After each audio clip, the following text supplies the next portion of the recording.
مرحبا بكم في عدد اليوم من زي الموتورز. نتمنوا انه الاعداد اللي فاتوا يكونوا عجبوكم. اليوم وبمناسبه الباتيماتيك هذا لو صالون امبورطون رانا معولين نديروا معكم ان سبيسال بي تي بي ايتيليتار واللي حتتعرفوا من خلاله كل الاليات والشاحنات اللي راهي تتباع في الجزائر. تبعوا معنا.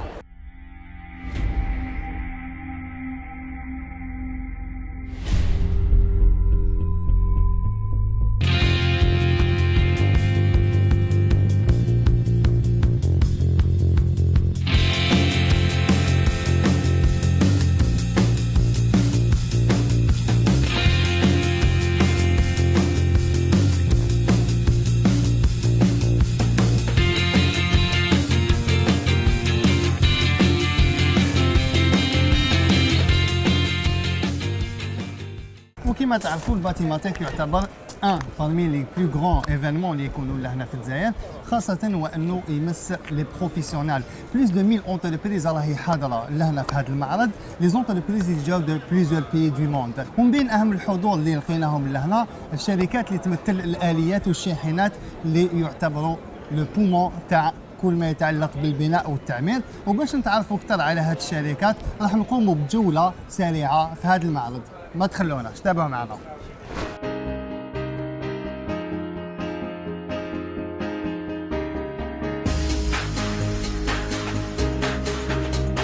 شهد صالون البناء ومواد البناء والأشغال العمومية باتيماتيك المنظم بقصر المعارض الصنوبر البحري مشاركة ما يقارب 1200 عارض من بينهم 640 شركة أجنبية قادمة من 26 بلدا.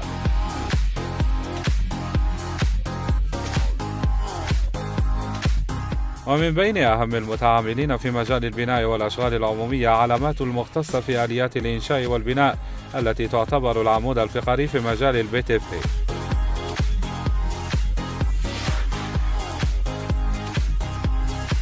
أبرز الأسماء الحاضرة في طبعة 2015 هيونداي للصناعة الثقيلة HHI ممثلة من طرف هيونداي موتور الجزائر. ولأن العلامة الكورية تعرف إقبالا واسعا من طرف المحترفين في هذا المجال، عرض ممثل هيونداي جميع أنواع الآليات المقترحة على الزبائن، حيث تسعى هيونداي موتور الجزائر من خلال صالون 2015 للتركيز أكثر على صورة العلامة ونوعية الخدمات، خاصة تلك المتعلقة بما بعد البيع. وباش نتعرفوا اكثر على تواجد هذه العلامه ولي زومبيسيون تاع هونداي اون الجيري، شرفنا نستقبلوا نادر. الله يسلمك. مرحبا بك نادر. مرحبا بك عندنا. ميرسي. بور اون بروميير كيسيون اللي نحبوا نعرفوها، الباتيماتيك سي براتيكمون لو بلو غران ايفينمون في اون الجيري، واش تقدر تقول لنا عليه هذا العام بارابور لي زاني بريسيدونت؟ باتيماتيك enfin c'est un salon اللي يجي في le premier semestre تاع chaque année يجي déjà avril mai. C'est un salon très professionnel. Déjà, il n'y a pas de visiteurs, c'est-à-dire hors BTP, hors les engins et les travaux publics, hydrauliques. Et c'est l'occasion où les professionnels, c'est-à-dire le B2B, c'est-à-dire احنا كيما عارضين تاع Hyundai, les engins, les camions et les clients, c'est-à-dire les demandeurs. C'est quoi les nouveautés واش من حاجه جديده اللي جات بهم هونداي في الباتيماتيك تاع هذا العام؟ Alors les nouveautés تاع هذا العام, enfin c'est pas une nouveauté, mais احنا on veut se focaliser sur deux choses. Déjà, la participation في la Batimatech, c'est pour l'image de marque. C'est pour dire qu'on est toujours présent. Et c'est la vérité, on est toujours présent et on est là pour les clients. La deuxième chose, c'est maintenant, il faut se focaliser sur le service après-vente, sur la pièce de rechange, la disponibilité de la pièce de rechange. Parce qu'il ne faut pas oublier que les clients taïwanais, c'est des professionnels. Ils ont des projets, ils ont des deadlines, c'est-à-dire ils ont des engagements avec d'autres sociétés, des projets. Alors le service après-vente et la disponibilité de la pièce de rechange, la réactivité le service après-vente, elle est très importante dans le domaine. Cette année, l'événement, الحاجة الكبيرة اللي ماركت لاني تاع هذا العام, c'est un nouveau cahier de charge, de nouvelles conditions. Est-ce que Hyundai Achat chez Hyundai Heavy Industry, représenté par Achama, elle a été touchée par cahier de charge, et est-ce que le marché عرف يعني نوعا ما les ventes ما قعدوش كيما كانوا بارابور اللي راهم. Certainement, il y a un blocage quelque part. Les constructeurs, enfin, les distributeurs en Algérie, donc à la période un peu bloqués par le nouveau cahier de charge. Pas parce que c'est un nouveau cahier de charge ou là, c'est juste le temps d'organiser les papiers. Pour Hyundai Motor Algérie, le cahier de charge, il y a la superficie succursale, il faut avoir un service après-vente, il faut avoir des ateliers mobiles concernant l'engin, il faut avoir la disponibilité de la pièce de rechange. On a travaillé sur ça déjà avant. Il faut juste justifier ça par des papiers et tout ça, et normalement c'est réglé. Ok, merci Nader et يعطيك الصحة. Ok, احنا دوك نروحوا نشوفوا d'autres marques, d'autres représentants. قاعدوا معنا toujours مع الباتيماتات.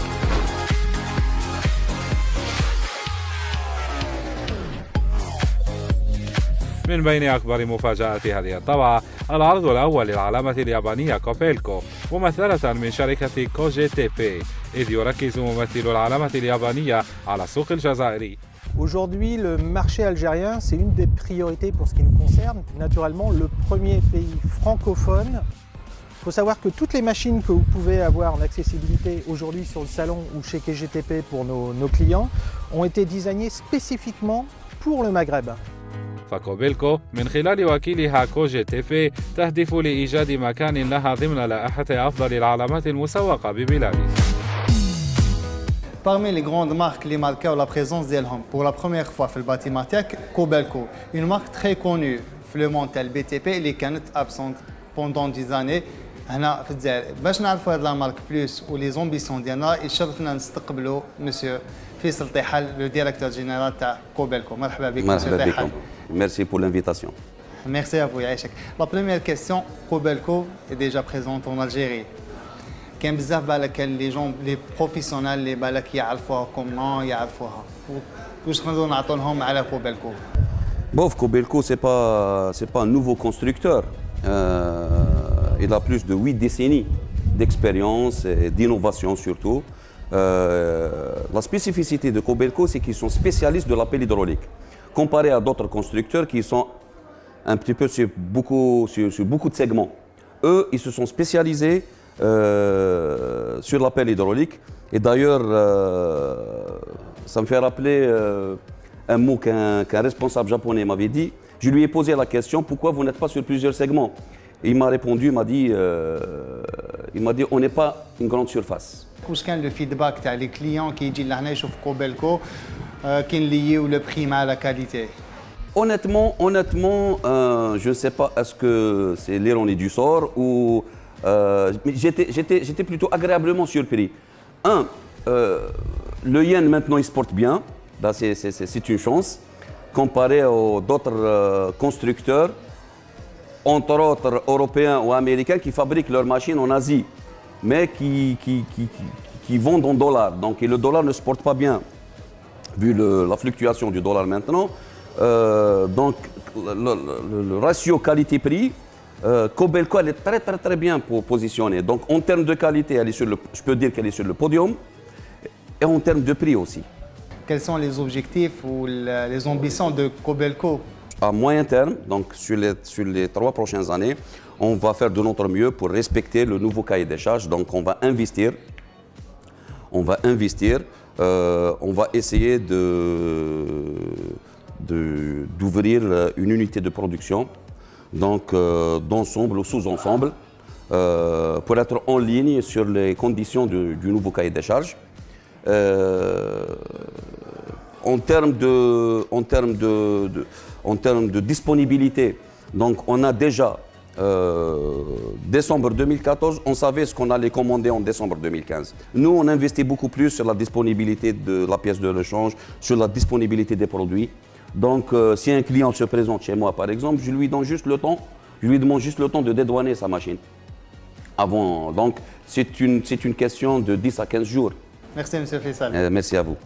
Merci.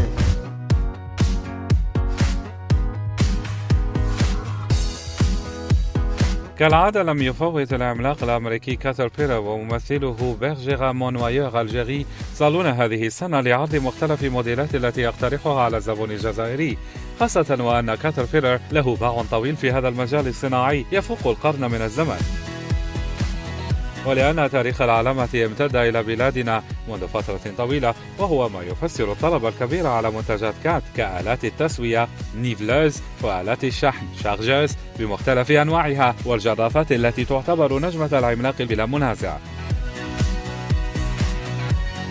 Parmi les noms اللي والفوا يجوا الباتيماتاك وعندهم ان بوا في الباتيماتاك برجرا مونواير الجيري اللي جات هذا العام وكل العوام اللي فاتوا avec une gamme large de produits et des engins BTP ويشرفنا نستقبلوا معنا السي ياسين ملداسي le responsable communication برجرا. مرحبا بك ياسين. Bonjour, déjà je vous remercie d'être venu sur notre stand. Donc je profite de l'occasion pour réintroduire Bergera, qui est une société qui est installée en Algérie depuis 1976. Bergera Monier Algérie, c'est une société qui existe sur plusieurs continents.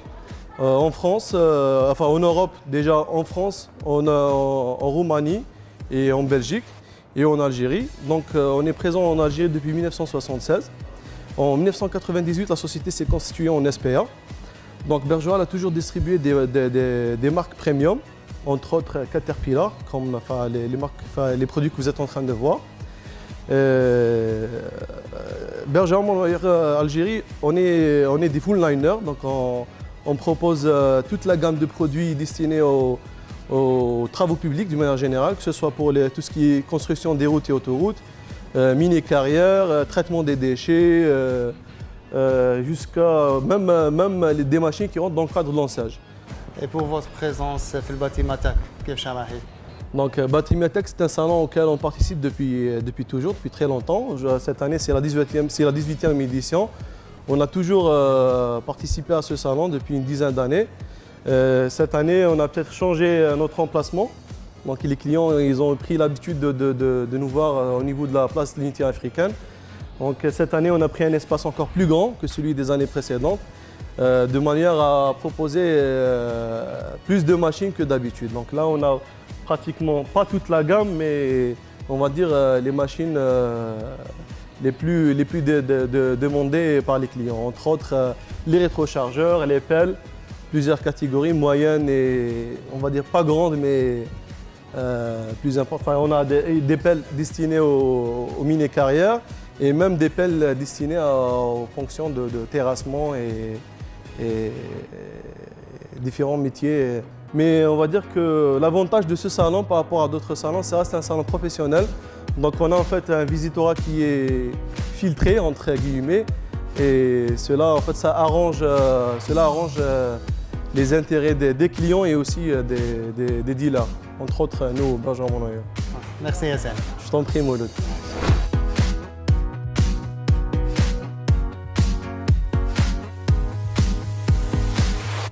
كما يسعى برجيرا مونواير الجيري إلى توطيد علاقاته بالزبون من خلال اقتراح مجموعة من الخدمات والتركيز أكثر على مصالح ما بعد البيع ووفرة قطاع الغيار. Monsieur Alexis, si on parle de Bergera Monier, on parle d'un leader du marché engin BTP en Algérie. Aujourd'hui, quels sont vos objectifs, vos ambitions? Alors en 2015, comme précédemment et comme demain encore, notre objectif principal et notre ambition, c'est d'être le leader en Algérie en termes de distribution de matériel de travaux publics avec Caterpillar et surtout en termes de perception du client pour le service, la qualité du service et de développer nos compétences et notre professionnalisme du service après-vente et ainsi persévérer dans notre position de leader en Algérie. Cahier des charges, est-ce qu'il a une influence par rapport aux ventes, par rapport aux relations clients, par rapport aux besoins du marché? Aujourd'hui, directement, il y a quelques petites complications ponctuelles liées à l'application en tant que telle de cette nouvelle réglementation. Je pense qu'elle est éphémère, surtout pour la partie machine de travaux publics. Tout cela va trouver une issue favorable, je pense, dans les jours ou les semaines prochaines. Je ne pense pas de ce fait que ça ait un impact conséquent sur le marché des machines de travaux publics en Algérie. Mais bon, l'avenir nous le dira. Inch'Allah. Merci beaucoup, M. Alexis. Merci. Merci à vous. ويبقى الباتيماتاك أحد أهم المواعيد الاقتصادية التي تقرب الزبون بالمتعاملين الاقتصاديين ببلادنا، خاصة في مجال التعمير والإنشاء، وهو المناسبة التي ستتيح للوكلاء العلامات في هذا المجال للرقي إلى أكبر قدر من الاحترافية.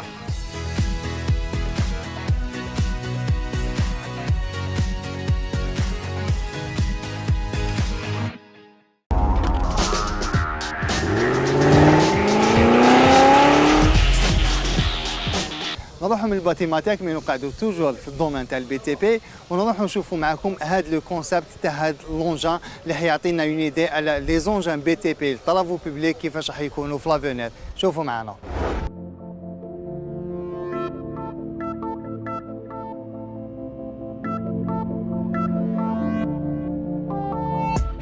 قد يعتبرها البعض آلية ابتكرتها وكالة ناسا لاكتشاف تضاريس كوكب المريخ، وقد يراها البعض الآخر نموذجاً رقمياً يستعمل في أحد أفلام الخيال العلمي. أما الحقيقة فغير ذلك، إنه أحد النماذج التجريبية لجرافة حقيقية أطلقته المجموعة الكورية دوسان عبر فرعها المتخصص دوسان أنفراكور. المفهوم في حد ذاته يقوم على تقديم منتج في قمة التكنولوجيا، منتج يتفادى كل عوامل الإزعاج التي لا تزال تصاحب الآليات الثقيلة حالياً، كمستويات الصوت العالية وصعوبة الصعود إلى المقصورة.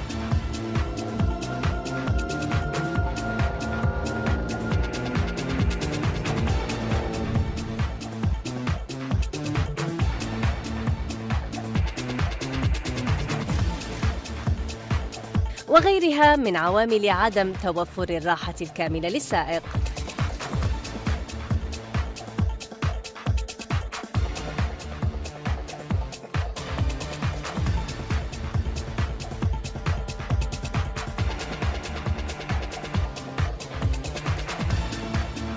النموذج يعد أيضاً في قمة المرونة وعلى جميع التضاريس.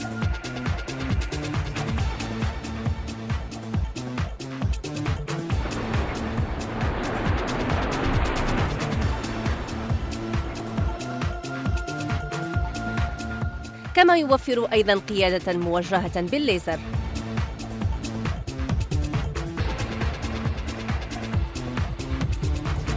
وفعالية عالية في حمل الأثقال،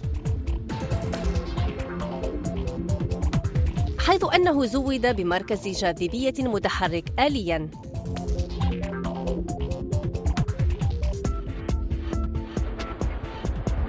النموذج يقدم إذن لمحة فريدة عن المستقبل والتوجهات التكنولوجية لتصاميم الآليات الثقيلة في السنوات القادمة.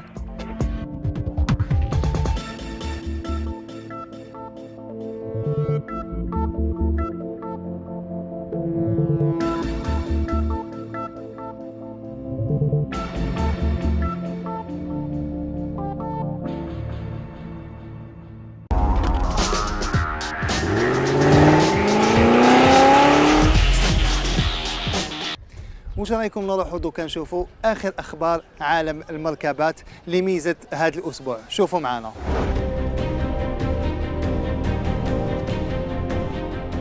تسعى الشركة السويدية ساب لاستعادة مكانتها في عالم الفولاذ الخاص بصناعات السيارات والآليات، وذلك بعد فترة صعبة عاشتها على خلفية تراجع النشاط في القارة العجوز.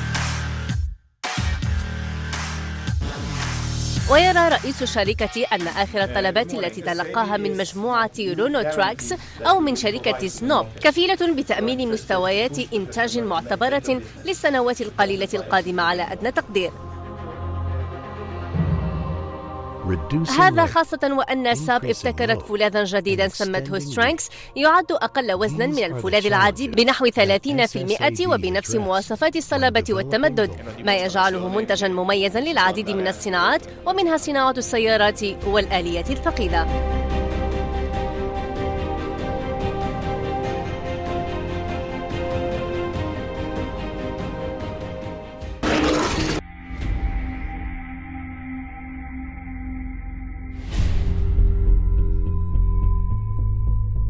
تتوالى الابتكارات عند ميشلان، فبعد الإكس تويل ومواصفاته الفريدة أعلن المصنع الفرنسي منذ أيام عن إطار لايف بيب الجديد والخاص بالجرارات الفلاحية، والذي يعد أكثر صلابة ويوفر قيادة أكثر راحة على جميع الأرضيات. ويتميز إطار لايف بيب بنقشة فريدة تشبه سنبل القمح تمكنه من التخلص من الأتربة العالقة بصورة تلقائية.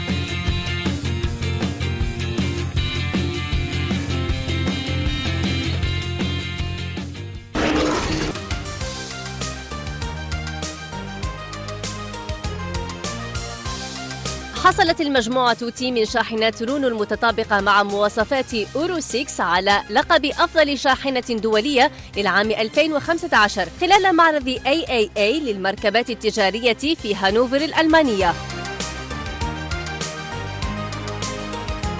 وقد قامت رونو باختبار 50 شاحنة من مجموعتها الجديدة في ظروف فعلية بمختلف أنحاء العالم، ومنها بسلطنة عمان، حيث تم إخضاعها لتجارب عدة كنقل الحجارة فوق دروب صعبة لمسافة إجمالية بلغت نحو 100,000 كيلومتر دون أي تحميل زائد على المحرك أو علبة تغيير السرعات.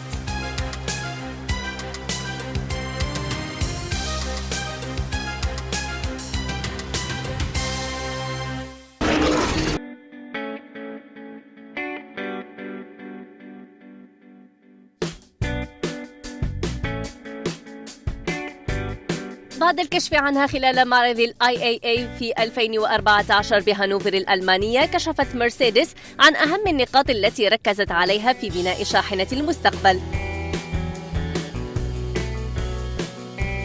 ويتمثل في نظام القيادة الآلي والذي تم اختباره فعلياً بسرعات تصل إلى 80 كيلومتر في الساعة في ظروف حركة مرور واقعية.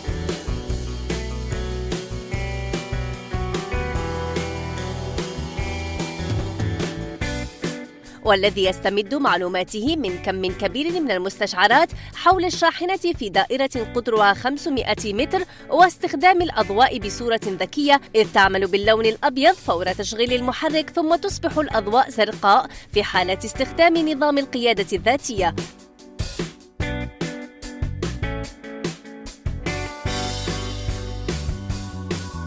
وشاشتين لعرض الكاميرات الجانبية، وجهاز للتحكم اللاسلكي في الإعدادات والتفصيلات، بالإضافة لشاشة المعلومات الرئيسية، واثنتين إضافيتين ترفيهيتين للراكب المساعد.